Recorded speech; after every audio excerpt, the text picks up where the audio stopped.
जरा सोचिए, आपकी हर कॉल सुनी जा रही हो, आपके हर मैसेज को कोई पढ़ रहा हो, आपके मोबाइल पर आने जाने वाला हर डेटा, हर इंटरनेट सर्च, हर सोशल मीडिया पोस्ट, सब कुछ सरकार की नजरों में कैद हो।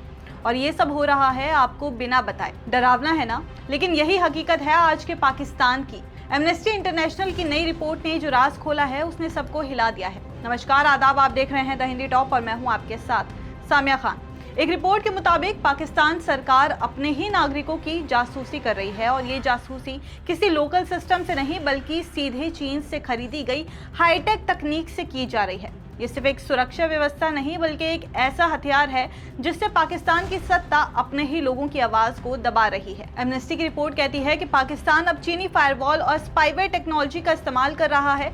इसका सीधा मतलब है कि वहां की जनता की कॉल, मैसेज, इंटरनेट ब्राउजिंग और सोशल मीडिया गतिविधियों सब कुछ सरकारी एजेंसियों की नजरों में है। यानी अगर पाकिस्तान का कोई नागरिक फेसबुक पर सरकार की आलोचना करे या ट्विटर पर कोई सवाल पूछ ले तो उसका डेटा तुरंत रिकॉर्ड हो जाएगा और उसे चुप कराने के लिए कार्रवाई भी की जाएगी। सबसे बड़ा खुलासा रिपोर्ट में WMS 2.0 की रिपोर्ट में हुआ है, जो इंटरनेट फायरवॉल को लेकर हुआ है। पाकिस्तान ने इसे चीन से खरीदा है। ये फायरवॉल इतना ताकतवर है कि इंटरनेट ट्रैफिक को स्कैन करके एक समय में 20 लाख से ज्यादा सेशन ब्लॉक कर सकता है। यानी सरकार जब चाहे तो किसी की भी वेबसाइट या ऐप को पूरी तरह बंद कर सकती है। और यही वजह है कि पाकिस्तान में यूट्यूब, फेसबुक और एक्स जैसे प्लेटफॉर्म बार बार ब्लॉक होते रहे हैं। एमनेस्टी ने आंकड़ा दिया है कि अभी तक 6.5 लाख से ज्यादा वेब लिंक्स पाकिस्तान में ब्लॉक किए जा चुके हैं। सोचिए इंटरनेट पर कितनी बड़ी दीवार खड़ी कर दी गई है। लेकिन कहानी यहीं खत्म नहीं होती। इंटरनेट के साथ साथ मोबाइल फोन्स की जासूसी भी की जा रही है। पाकिस्तान ने लॉफुल इंटरसेप्ट मैनेजमेंट सिस्टम यानी कि LIMS नाम की तकनीक लगाई है। इस तकनीक के जरिए सरकार 40 लाख से ज्यादा मोबाइल फोन्स की कॉल्स और मैसेज मॉनिटर कर सकती है। इसका मतलब है कि अगर कोई शख्स अपने दोस्त या परिवार से निजी बात कर रहा है तो उसे लगता है कि वो सिर्फ दो लोगों के बीच की बात है, लेकिन हकीकत ये है कि ये बातचीत सरकारी एजेंसियों तक भी पहुंच रही है। अब सवाल ये है कि ये हाईटेक सिस्टम पाकिस्तान तक पहुंचा कैसे?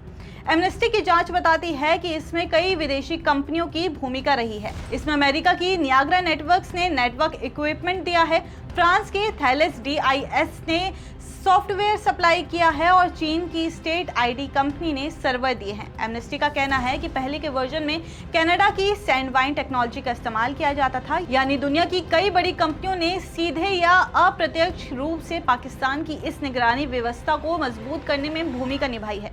रिपोर्ट्स ये भी कहती हैं कि पाकिस्तान की निगरानी सिर्फ तकनीकी नियंत्रण तक सीमित नहीं है बल्कि ये लोगों के दिमाग में डर पैदा करने का एक तरीका भी है। जब जनता को पता होता है कि सरकार उनकी हर बात सुन रही है, हर पोस्ट पढ़ रही है, तो वो खुद ही चुप रहने लगते हैं।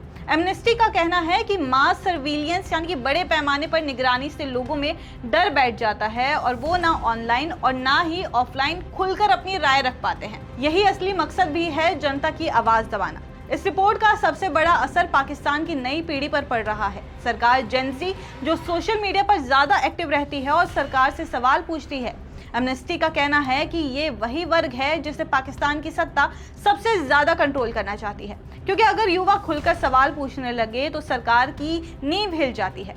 इस पूरी निगरानी प्रणाली का असली चेहरा 2024 में सामने आया था, जब पाकिस्तान की राजधानी इस्लामाबाद हाई कोर्ट में एक केस दर्ज हुआ।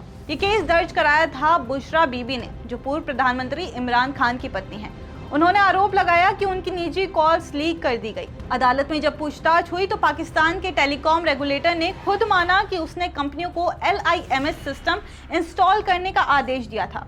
यहीं से ये राज खुला कि पाकिस्तान में सरकारी आदेश पर बड़े पैमाने पर निगरानी हो रही है।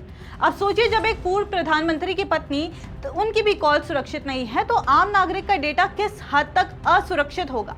यही वजह है कि एमनेस्टी इंटरनेशनल की रिपोर्ट को इतना गंभीर माना जा रहा है। पाकिस्तान की मौजूदा सरकार इसे राष्ट्रीय सुरक्षा के नाम पर जायज ठहराती है। उनका कहना है कि आतंकवाद और फेक न्यूज रोकने के लिए ये निगरानी जरूरी है। लेकिन असली सवाल ये है कि क्या सुरक्षा के नाम पर पूरी जनता की निजी जिंदगी में दखल दिया जा सकता है? क्या हर नागरिक को शक की निगाह से देखना लोकतंत्र कहलाता है?